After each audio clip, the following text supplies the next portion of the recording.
This is very interesting. Sherrie Hines reached out to me. She's a professor at the University of Georgia Law School, and she's very involved in animal welfare, animal rights, animal legal machinations. Sherrie, what is it that if I meet you like we're standing in a long elevator ride, how can you explain what you do specifically? Because you teach students, but you have an area that most matters to you. Absolutely. So I'm here at UGA and I teach legal writing as part of my work, but I guess my main passion is teaching animal law. So right now I'm currently finishing up grant obligations with the PAWS clinic, so Practicum and Animal Welfare Skills, which a good friend of mine created. And so I was lucky to be able to come in and fill her role. But what that clinic does is it assists local jurisdictions in the state of Georgia to help them in drafting ordinances that they may want or need, helping them develop teams of people that are capable of enforcing local laws, enforcing state laws to the betterment of animals in that community, particularly canines. And then it also serves as assistance to local legislators, but also state legislatures. So, for instance, and I wasn't involved in PAWS at this time, but they were able to work on a transient pet sale ban that became state law in Georgia just in July. So it was a really great accomplishment for them. So those are the things that the PAWS Clinic has done and that I'm continuing to help with. Additionally, because I teach animal law, I've been teaching crimes against animals, or I'm getting ready to teach that in the spring. And so it's really exciting, even though it's a sad topic, to Sure. be able to teach students how to successfully manage these cases and the challenges that come with dealing with living evidence that has interests and needs and concerns that are different than, say, a gun that can sit on a shelf. So is that a hot topic? Do you find people trying to get into your course and then it gets shut down and darn, I wanted to do animal law? I would think that if someone's already going to be a lawyer and everyone loves animals, it would seem, ooh, that's a sexy topic, animal law. I could be a lawyer and do something I really feel like you do, passionate. You're a big supporter of and involved in your local shelter as well, just as a non-legal person. Is the course very sought after? I think they generally are. This is the first time I've offered this course, but past animal law courses have had a lot of interest for, I think, exactly those same reasons. And also, even though not a lot of law students are going to go out and immediately be able to specialize in animal law, a lot of them will find some relevance to their future practice, right? If they're writing a will or an estate, a Right. trust, you want to deal with the animal component. Certainly, prosecutors are going to deal with this a lot. So, it's trying to help expose the law students to an area of practice that they will likely come in contact with, but may not be the main thing that they do. That makes sense. Now, animal cruelty is the kind of topic, but what about animal violence? What about, we're going to get back to what you're teaching and what the point is, which is cruelty to animals and how do you have laws and then who enforces them? And then what happens to that bad perpetrator person who has mistreated, mishandled this dog? What about if that dog has attacked me, my child, my dog? Is that something also that is that considered animal law or not exactly? It absolutely is. So that's one of the main things that I practiced in my prior career before coming here is dealing with dangerous dogs. So in Georgia, we have a dangerous dog statute. I imagine many states do. And it's designed to deal with that exact issue of animals that bite other animals or bite people, and particularly if they bite them in significant ways, causing serious injury. And that is 100% animal law. And unfortunately, it's an area that a lot of people don't know about. Hmm. And I should say, actually, there's kind of two sides to this. There's the personal injury side, which is what I think a lot of people know about. I want to sue you for damages because your dog bit me and I have these medical bills. But Right. then there's also the government classification side of things, which is I'm a government attorney. I'm concerned because this dog is posing a risk to the citizenry, and Hmm. we're going to impose restrictions to try to make sure this dog doesn't bite anyone again, which could include mandating euthanasia. We certainly don't ever jump to that, but that is a possibility in the law. We had a case just parenthetically, I live in Vermont, which people have heard by now, southwestern Vermont, and your cohort who got the grant to do the work you're now carrying on Right. moved to Vermont, but a local case, and then it turned out that I knew someone who personally knew the victim, and the dog might have been a Cane Corso or one of those extremely I'm going to use the word vicious, and all of you with Cane Corsos that don't want me to use the word, sorry, the dog was bred, born, and intended to be a guard dog that would decide sometimes on its own who to attack. And this person's leg was ripped open to the bone. This dog had already had two other bite attacks against humans. It was still in the person's home, and what had been told to her was, you have to keep your dog muzzled when it's in public. Oh, really? So that's pretty weak. Now this person is injured for life, like loads of surgeries, never mind the cost of it, the emotional cost, the physical cost, and the dog is still not euthanized. Is that an ordinance or a Vermont law or a local law that needs to be rethought? It certainly could be. I don't know the facts Oh, fully, but I appreciate from the local newspaper.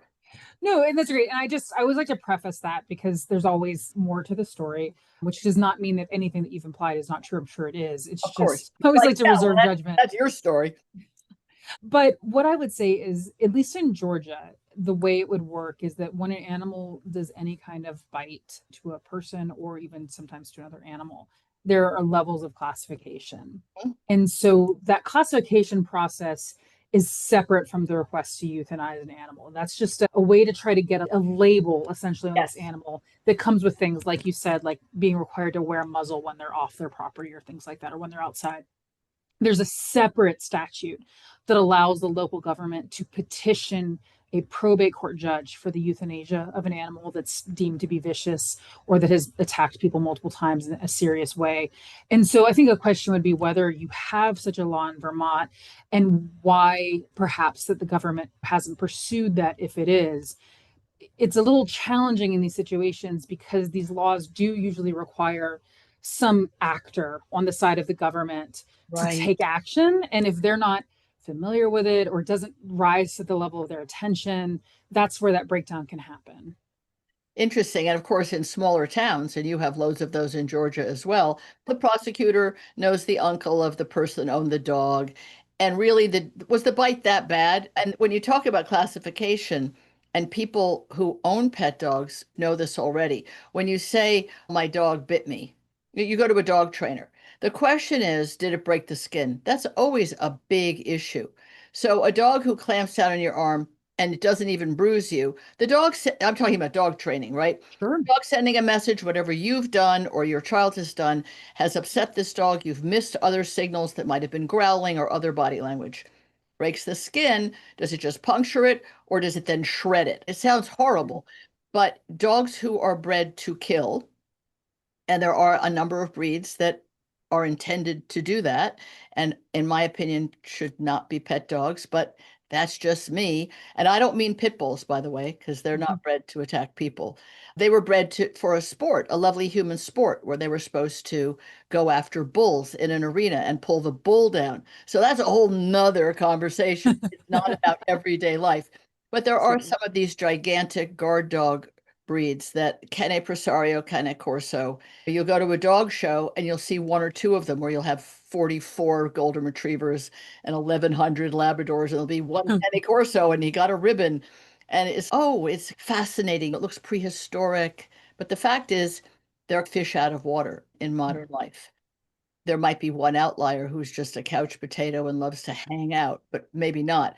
What do you do about this classification issue? And people don't know it. They don't know that a dog bite, there are gradations of dog bites. And when you get to Mhm. the point where a dog clamps down and pulls and shreds the muscle, the skin, and what have you, that's a whole nother situation than a dog who's startled and clamps somebody and then goes, oh, I'm sorry, I didn't know, and takes the Right. mouth off you. So is that part of what you teach? And there must be lots of lawyers who could help fine tune this in communities. Yeah, it's really challenging. And I will say, I can't speak for Vermont, of course, but in Georgia, there are lots of different ways an animal can be classified. So you're right. As a general principle, they normally need to at least break the skin. For us, the simplest rule is if it requires more than one stitch, Oh, then that's that can lead to classification. But we recognize that even that's challenging, right?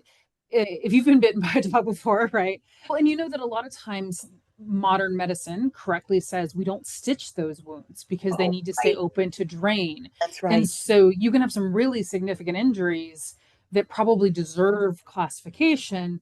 But if it's just punctures and there's not a stitch, we're limited. So that's some of the things we're talking about. Are there ways to modify this law to make it more appropriate to catch that kind of behavior? And should there be stronger requirements? I don't like to impose any kind of mandatory euthanasia rule just because there can always be weird circumstances or Of things you course. didn't expect. But I agree with you that there's certainly both animals that are just incredibly difficult to manage because of their aggression. And there's also owners that are unrealistic about their ability to Very manage. polite. Or delusional and actually embrace having a dog that is bigger and stronger than them and Mm, wants to go after things. And I don't mean squirrels. I mean somebody Shih Tzu on a leash, some holding a balloon, whatever it may be.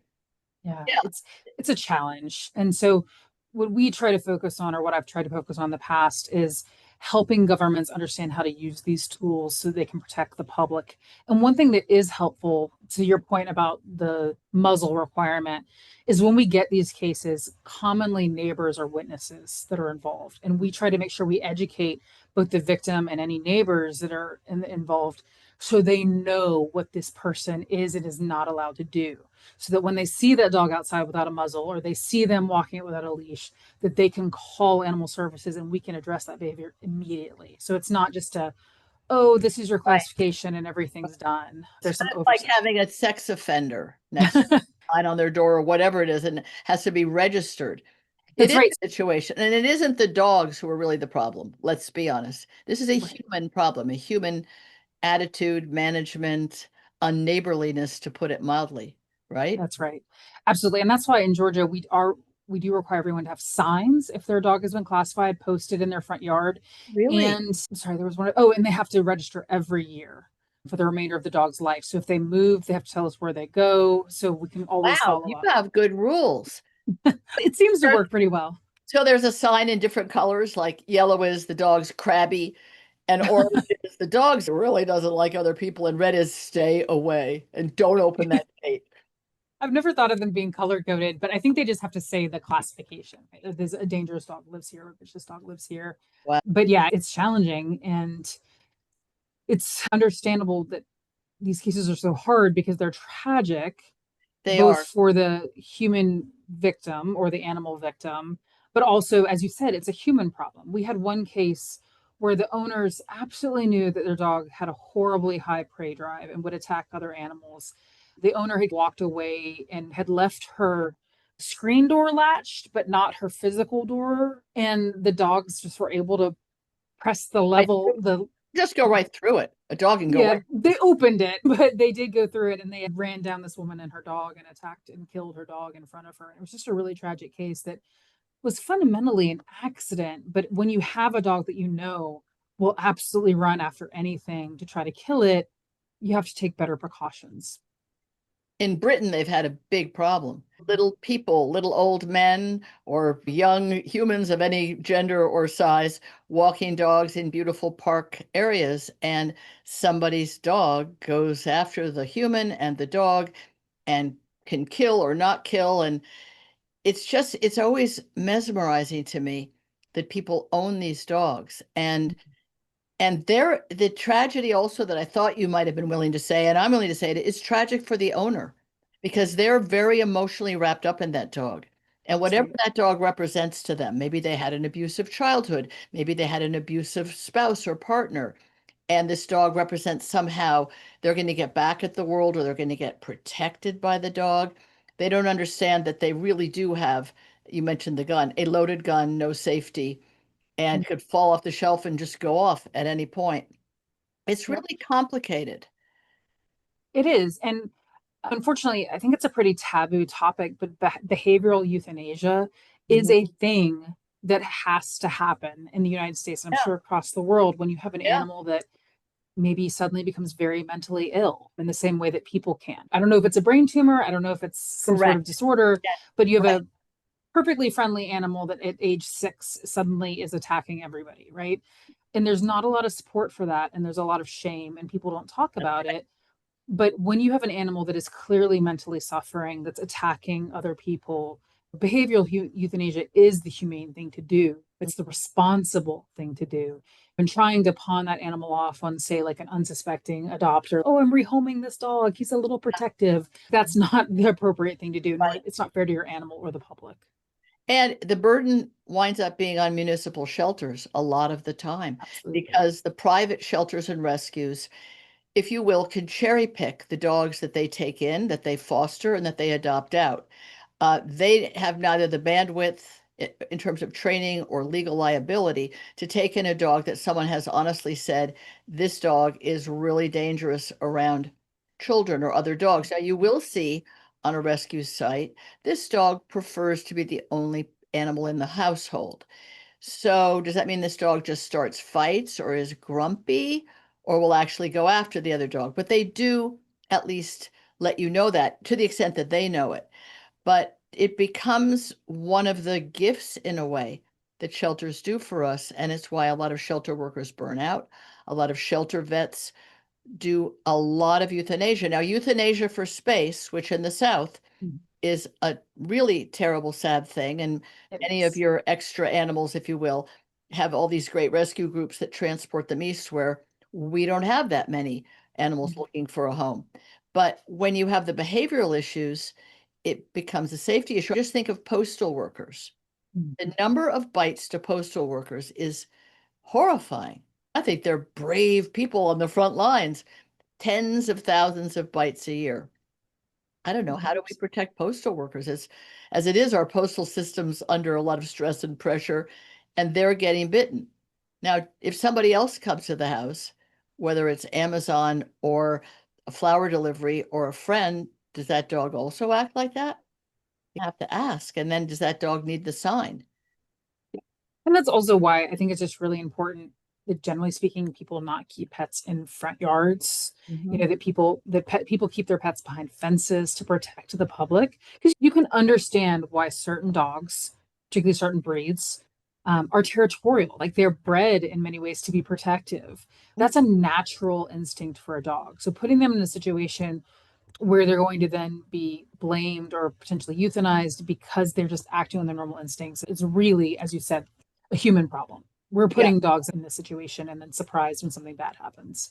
And yet, if you have a fence, now you have a dog that may develop barrier aggression. Dog will be Absolutely. fine, but now there's a fence there. I had two Weimaraners that, for some reason, decided the fence made them think, I guess we got to really defend this dumb fence. It was a deer fence. It was minor. It was made of, but there was a lot of running up and down the fence and barking at other dogs. So what is your issue? And then if you open the gate and go out with them, they're like, oh, hi, wagging their tail. But the barrier itself, these are all things that fire dogs up. And when they're Yes. fired up, then their adrenaline is up and their cortisol levels and those natural instincts that you might not even think of as being part of that mixed breed or that breed jump in. I think we don't want more lawyers out in the world making lawsuits, right? We regular people don't. You guys don't necessarily have to do lawsuits against people or the state against people in order to earn your living or feel that your education was well spent. But it is part of what you do. And I think from what you're saying, people don't realize how much law there is or could be to protect the animals and the people on both sides of the fence. Yeah, I think that's right. I think one of the biggest problems is that a lot of the laws related to animals are fairly outdated. A lot of them were drafted many years ago when animals, particularly companion animals, were more considered property, right? If you're a working dog, you have a purpose, or you're a barn cat, you have a purpose. Yeah. Whereas, and of course, that still exists, right? And I live in Georgia, rural areas. There's definitely plenty of people Yeah. who still treat animals that way, but there's also this growing shift of companion animals are our family, our beloved treasured pets. And so a lot of the laws that exist don't reflect this change. They don't reflect that we're living in a more urban world where we're having more interactions with animals and the people and trying to balance those interests.